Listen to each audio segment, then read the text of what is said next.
Em nome do Pai, do Filho e do Espírito Santo. Que Nossa Senhora, São José, São Boaventura, nosso anjo da guarda, ajude-nos. São José, nesse 11º encontro, aula remota, sobre o tema da antropologia teológica. Tá bom? Que nos ajude e nos ilumine. Então, recapitulando, nós estamos estudando o documento da Comissão Teológica Internacional, A Pessoa Humana, Imagem de Deus, o primeiro capítulo, Imagem de Deus, Pessoa e Comunhão. Estudamos corpo e alma, homem e mulher, pessoa e comunidade, pecado e salvação, imago Dei, imago Christi, imagem de Deus, imagem de Cristo. E agora vamos estudar a terceira parte, o homem, a imagem de Deus, administrador da criação invisível. Primeiro ponto, a ciência e a administração do conhecimento, tá bom? Então vamos lá. Então, só revisando os conteúdos aí, temos uma introdução que começa no número 56, tá bom? Minhas queridas estudantes e queridos estudantes, venham comigo, por favor. E o número 56 diz: o primeiro grande tema no interior da teologia da Imago Dei se refere à participação na vida da comunhão divina. Já temos estudado isso, não? E o número 57 diz, e eu sublinho, esse privilégio de participar da imagem de Deus através de Cristo é concedido pelo Criador, que permite à criatura feita à sua imagem participar em sua obra, no seu projeto de amor e salvação, até na sua própria soberania sobre o cosmos. Isso é um resuminho tirado do 57. Depois, queridos e queridas, temos o número 58. Quero que vocês acompanhem comigo um pouquinho o número 58.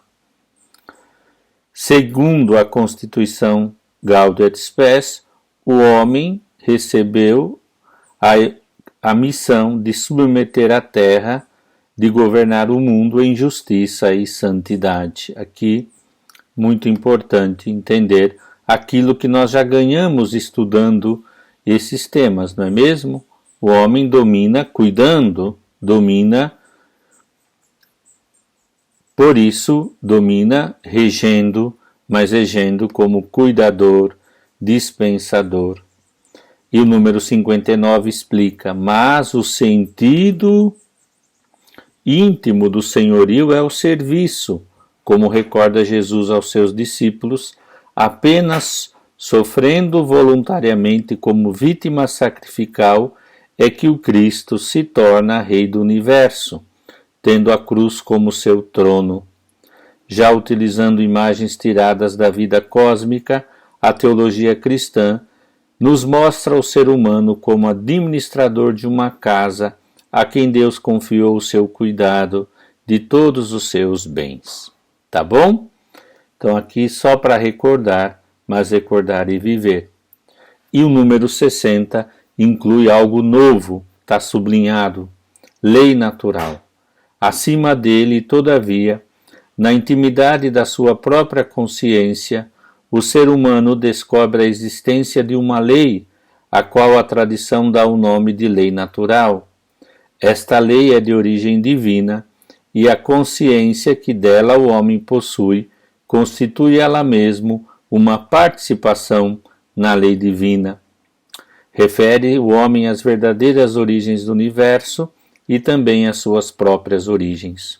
A lei natural impele a criatura racional a procurar a verdade e o bem no exercício de sua soberania sobre o universo.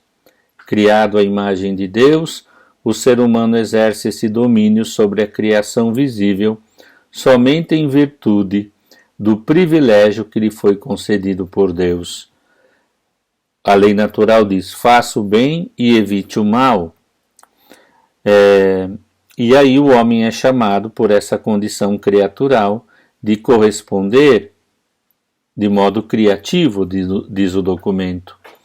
Necessário, agem tomando o lugar do patrão, como administrador. Aqui entra a palavra administrador, que me parece fundamental para entender, né?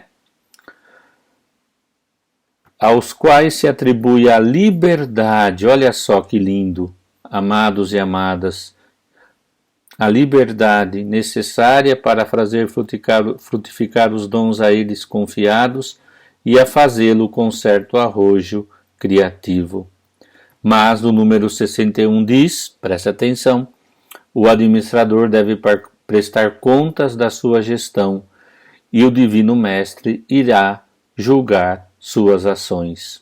E aí no final diz, até da ciência e a tecnologia, deve-se pôr a ciência e a tecnologia ao serviço do plano divino para o conjunto do mundo criado e para todas as criaturas.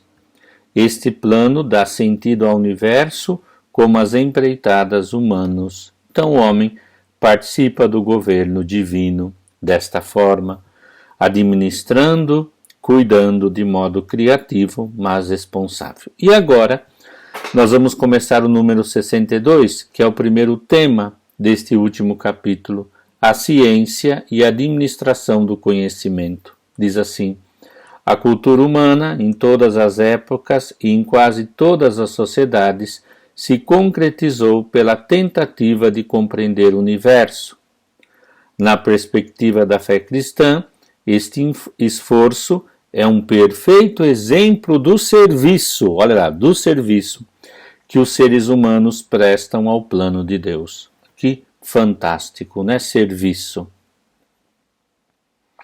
Eu acho que aqui vale a pena colocar num pequeno ao lado como cuidador, tá bom?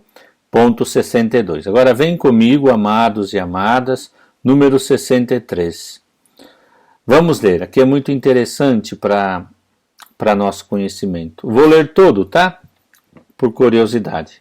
Desculpem um pouco se me alongo. Segundo a tese científica mais abalizada, há 15 bilhões de anos, o universo reconheceu uma explosão que recebeu o nome de Big Bang, e desde então continua se expandindo e esfriando. Foram em seguida se verificando as condições necessárias para a formação dos átomos, e em época ainda posterior, deu-se a condensação das galáxias e das estrelas, seguida cerca de uns 10 bilhões de anos depois pela formação dos planetas. Em nosso sistema solar e na Terra, formada há cerca de 4,5 bilhões de anos, foram criadas condições favoráveis ao aparecimento da vida. Se por um lado os cientistas se acham divididos quanto à explicação que se deve dar à origem da primeira vida microscópica, a maior parte deles, porém, concorda em asseverar que o primeiro organismo habitou este planeta há cerca de 3 a 5, 4 bilhões de anos, como foi demonstrando que todos os organismos vivos da Terra estão geneticamente ligados entre si e praticamente certo que todos eles descendem desse primeiro organismo. Os resultados convergentes de inúmeros estudos das ciências físicas e biológicas induzem sempre mais a recorrer a uma certa teoria da evolução para explicar o desenvolvimento e a diversificação da vida terrena, embora ainda hajam divergências de opiniões. Aqui está grifado, não é? No tocante aos tempos e aos mecanismos do processo evolutivo. Sem dúvida, a história das origens humanas é complexa e passível de revisões, mas a antropologia física e a biologia molecular levam ambas a considerar que a origem da espécie humana deve ser procurada na África há uns 150 mil anos em uma população de hominídeos comuns de ascendência genética. Tudo isso são dados da ciência, tá bom? Seja qual for a explicação que se encontre para isto, o fator decisivo das origens do ser humano foi o contínuo aumento das dimensões do cérebro que deu como resultado finalmente o Homo sapiens. Aqui, grifo também, tá bom, gente? Com o desenvolvimento do cérebro humano, a natureza e a velocidade da evolução foram modificadas para sempre. Com a introdução de fatores unicamente humanos, como a consciência, a intencionalidade, a liberdade, a criatividade, a evolução biológica assumiu uma nova roupagem de uma evolução de tipo social e cultural. Pronto. Desculpa ali tudo, mas era necessário, tá bom? Agora vamos ao que interessa mais ainda. Número 64. Venham comigo. O Papa João Paulo II, faz alguns anos, afirmou que novos conhecimentos científicos levam a não considerar mais a teoria da evolução mera hipótese. É digno de nota o fato de que essa teoria se tenha progressivamente imposto à atenção dos pesquisadores, posteriormente a uma série de descobertas feitas nas diversas disciplinas do saber. Uma mensagem dele na Pontifícia Comissão da Academia da Ciência sobre a Evolução em 96. Em linha com aquilo que foi afirmado pelo magistério e o pontificado do século XX em matéria de evolução, na Humanigênese de Pio XII, a mensagem do Santo Padre João Paulo II reconhece que há diversas teorias da evolução. Diversas, gente, não é uma nem duas, diversas, tá? Isso é muito importante. Que são materialistas, reducionistas e espiritualistas, e, portanto, incompatíveis com a fé católica. Tá bom? Grifo para vocês também. Daí se infere que a mensagem de João Paulo II não pode ser lida como aprovação geral a todas as teorias da evolução, inclusive aquelas de origem neodarwinista que negam explicitamente que a providência divina poderia ter tido algum papel verdadeiramente casual. Providência divina, tá? Fixando o foco principalmente na evolução, enquanto diz respeito à concepção do ser humano. A mensagem de João Paulo II se mostra, todavia, especificamente crítica em face das teorias materialistas da origem do ser humano e insiste sobre a importância da filosofia e da teologia para uma correta compreensão do salto ontológico. Que seria esse salto ontológico, amados e amadas? Seria como poderia surgir o homem com toda a sua especificidade de pessoa. O interesse da Igreja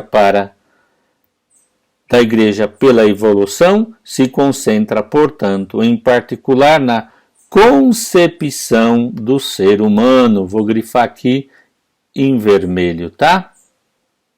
Para que ninguém... Não. Desfazer esse aqui que ficou feio. Concepção do ser humano, que enquanto criado à imagem de Deus, não deve ser subordinado como um puro meio, ou como mero instrumento, nem a espécie, nem a sociedade. Vou ler e depois, isso eu preciso ler tudo, tá? Tenha um pouco de paciência, tá? Me desculpem, mas isso eu preciso ler com vocês.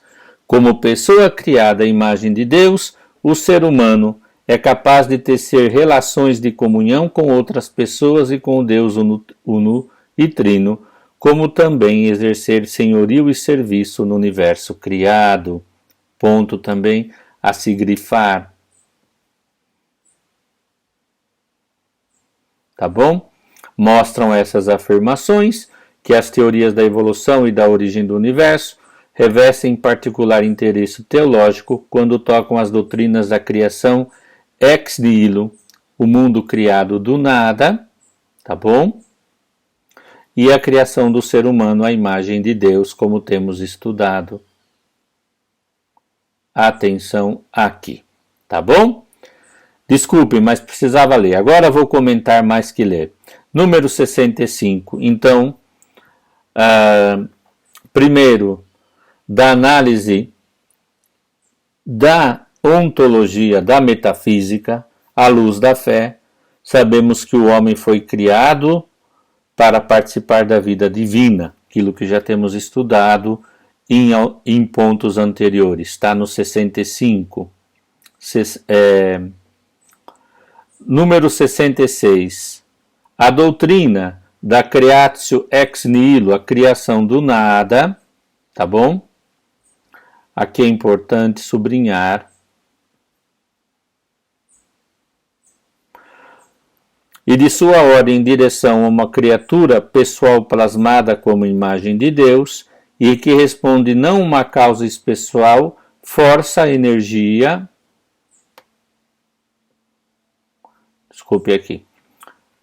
Desculpe, a 66, vem comigo. A doutrina da criação do nada, ex nihilo, pois uma singular afirmação do caráter verdadeiramente pessoal da criação e de sua ordem em direção a uma criatura pessoal plasmada como imago Dei e que responde não a uma causa impessoal, força e energia, mas a um criador pessoal. Tá bom? Queria que vocês prestassem atenção comigo aqui, tá bom? Então aqui seria importante perceber a doutrina do que é criado do nada por uma vontade de Deus. Só queria lembrar, tá bom? Teologicamente. Deus pensou em criar homem e mulher, e homem os criou e colocou-os no mundo. Então tem um desejo pessoal do Deus unitrino, tá bom? Vão comigo. Página número 67. Com referência à criação ex nihilo, os teólogos podem observar que a teoria do Big Bang não contradiz a doutrina católica, sempre que se possa afirmar que a suposição de um início absoluto não é cientificamente inadmissível. Com a teoria do Big Bang, não exclui o fato, a possibilidade, tá bom? De um precedente estado de matéria. É possível revelar que a ela parece dar um apoio simplesmente indireto à doutrina do creatio ex nihilo. O que quer dizer isso? Vocês querem que eu explique a grosso modo? Explicarei. Quer dizer que pode ter tido uma primeira explosão, o Big Bang, mas foi por intervenção de Deus. E a partir daí, todo um processo até chegar ao homem. Tá bom? Então, e aí o número 68 responde tudo, com referência à evolução de condições favoráveis ao aparecimento da vida. A tradição católica afirma que, enquanto causa transcendental universal, Deus é causa não apenas da existência, mas também causa das causas. Quer dizer, Deus causou a causa que apareceu o mundo do nada, ex nihilo. Tá bom? E aqui no final diz assim: os teólogos católicos podem, e vale aqui uma sublinhar, podem ver nesse tipo de raciocínio um apoio às afirmações derivadas da fé na divina criação e na divina providência. No projeto providencial da criação, o Deus unitrino quis não só criar um lugar para os seres humanos no universo, como eu já expliquei, mas também, em última análise, reservar para esses um espaço em sua própria vida trinitária. Além disso, operando como causas reais, embora secundárias, os seres humanos contribuem para transformar e dar uma nova forma ao universo. Então aqui é muito importante, tá bom? Então eu vou aqui sublinhar para vocês, tá bom? Corzinha verde e depois em azul a palavra contribuem para transformar. 19. Vem comigo. 19 não, perdão. 69, tá bom? No número 69 diz assim: o atual debate científico acerca dos mecanismos da evolução aparece algumas vezes a partir de uma errônea concepção da natureza e da causalidade divina, que exige, portanto, um comentário teológico. Muitos cientistas neodarwinistas e alguns dos seus críticos concluíram que se a evolução é um processo de ordem material radicalmente contingente, guiado pela seleção natural e por variações genéticas aleatórias, então nela não poderia haver lugar para uma causalidade providencial divina. Um grupo sempre maior de cientistas críticos do neodarwinismo chama, porém, atenção para as evidências. Qual essas evidências? Vamos lá? Vem comigo. Vou grifar.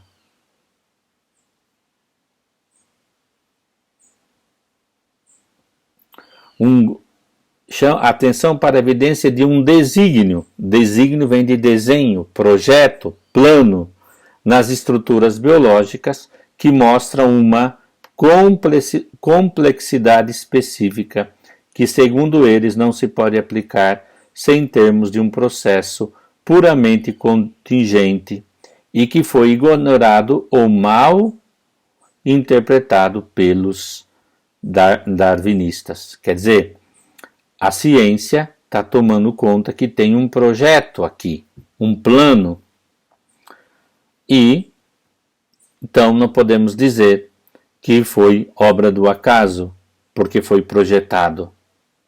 Tá bom? Claro que nós não estamos tendo aula de temas astrofísico, biologia, etc.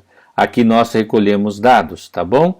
E aqui diz, de acordo com São Tomás de Aquino, o efeito divino da providência não é apenas que uma coisa aconteça de um modo qualquer, mas que aconteça de maneira contingente ou necessária.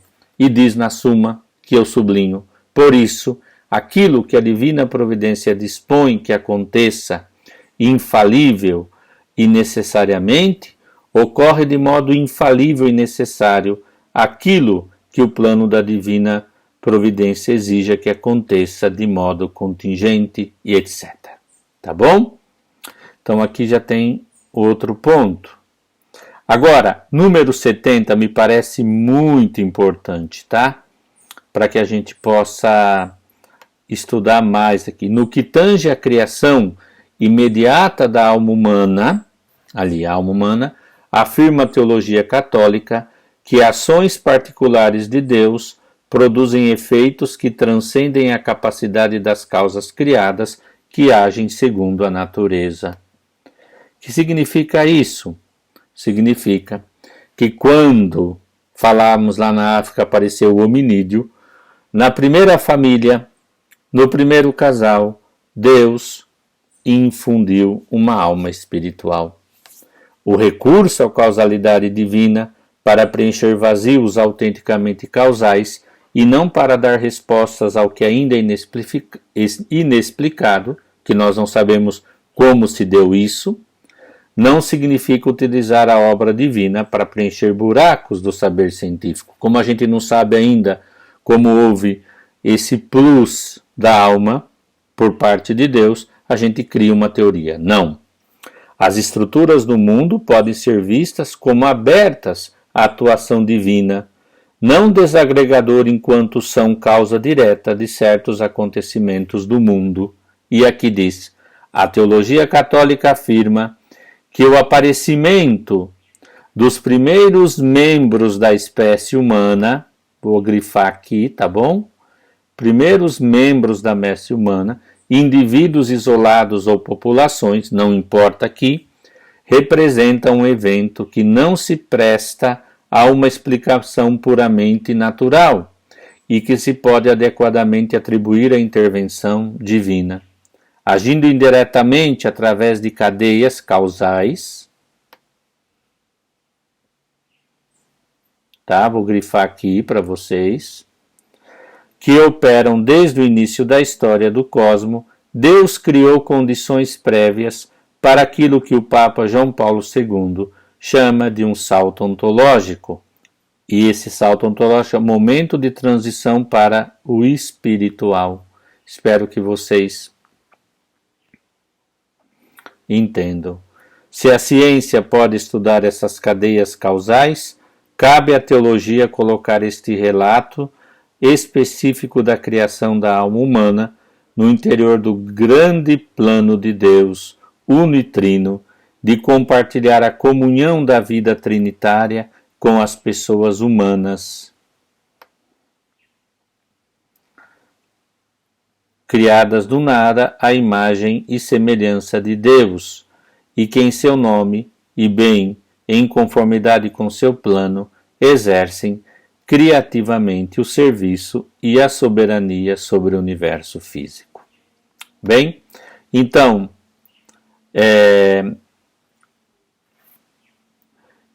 temos aqui esse texto, eu vou voltar, vou resumir tudo agora em 2, 3 minutinhos. Temos uma pergunta para responder. Explique o que seria um salto ontológico. Vamos tentar resumir para vocês e para mim, tá? Nós estamos estudando, então, algo muito importante. O documento nos fez caminhar por algumas coisas, amados. Então, espera aqui.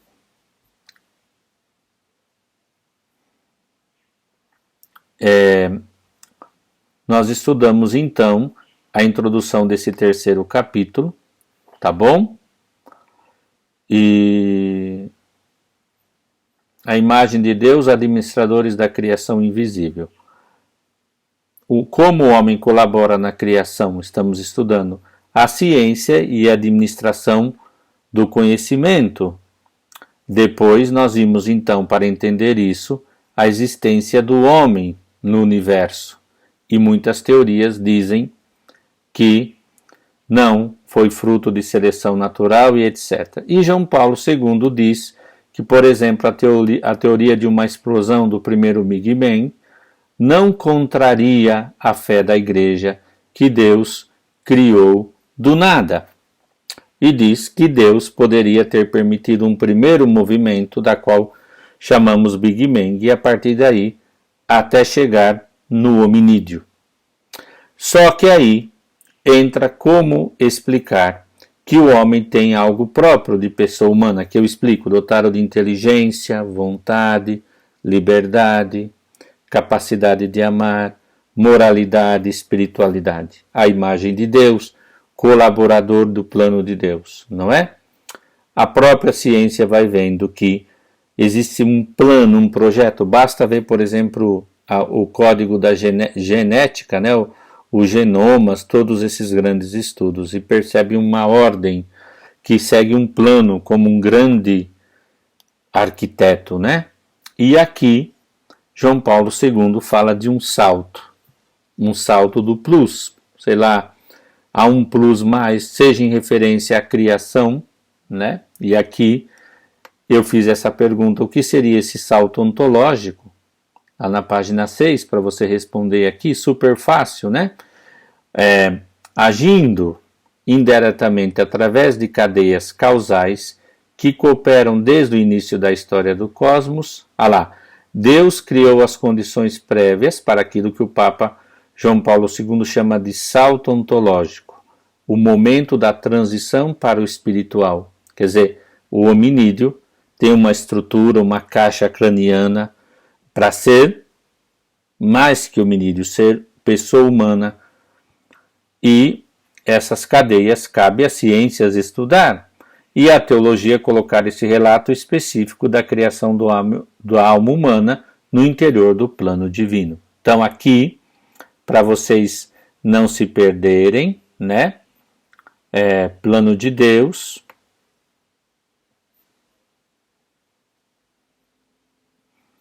e citando aqui João Paulo II lá no começo, João Paulo II diz que novos conhecimentos científicos levam a não considerar mais a teoria da evolução mera hipótese. É digno de notar o fato de que essa teoria se tenha progressivamente imposto à atenção dos pesquisadores, certo? E isso é umas descobertas, mas não quer dizer que é incompatível com a fé católica, certo? Porque nós percebemos na criação uma ordem. Eu, quando estudei a primeira vez a teoria do caos na ordem do cosmos, dos planetas, descobri que até no caos tem uma ordem, uma organização. Isso nos quer dizer que esse salto ontológico, né, que diz aí o Papa João Paulo II, Academia, é uma hipótese para entender que, no que se refere ao homem, sobretudo, houve um salto, um plus. E esse plus na criação também, imagina, as pedras, os cristais, depois as plantas, depois os animais animados, até chegar o hominídeo e o homem dotado de inteligência e vontade. Tudo isso para entender que nós não estamos fora. A teologia católica não é um ensaio, não. A teologia católica basta relembrar com os elementos da teologia fundamental, tradição, Sagrada Escritura, tradição, história da salvação, magistério, nós vemos também que complementam aquilo que é muito importante para o nosso conhecimento, para a nossa vida e, sobretudo, para entender o plano de Deus na nossa história, né? Tá bom? E eu aqui paro, fiz uma bagunça no texto, vou melhorar para vocês, tá bom? E aqui eu gostaria então que você explicasse com suas palavras, com muita simplicidade, esse salto ontológico que fala, que é o momento de transição para o espiritual. Como se isso é muito simples, né? Deus criou essas condições e nós acreditamos que Ele interveio nesta primeira causa, através de até causas humanas, não? Porque tudo faz parte do plano de Deus, mas Ele que elevou o homem para ser dotado de espírito ou de alma. Tá bom? Algumas palavras são importantes. A estrutura do homem, imagem e semelhança de Deus, é uma estrutura aberta, quer dizer, o homem é capaz de Deus, capaz de expandir. Tá bom? São temas muito lindos, eu gostaria de ficar falando muito mais. Também queria pedir desculpas se hoje não atendi as vossas necessidades, mas eu acho que ficou claro. Peço desculpas, hoje não estou muito bem por uma questão de troca de remédios, mas queria deixar isso, depois a gente vai resumindo, falando e vamos contemplando. Agora, gostaria que vocês lessem o plano do estudo, pudessem aprofundar e respondessem então essa pergunta que eu fiz para entregar no dia 11 de junho. Explique o que seria esse salto ontológico, o momento de transição para o espiritual. Tá certo? Que seria isso? Está respondido aí no número acima da pergunta. Só desenvolva com as suas palavras. Isso tudo é para ver como somos queridos, amados e fomos pensados por Deus de um modo tão especial. Obrigado, paz e bem.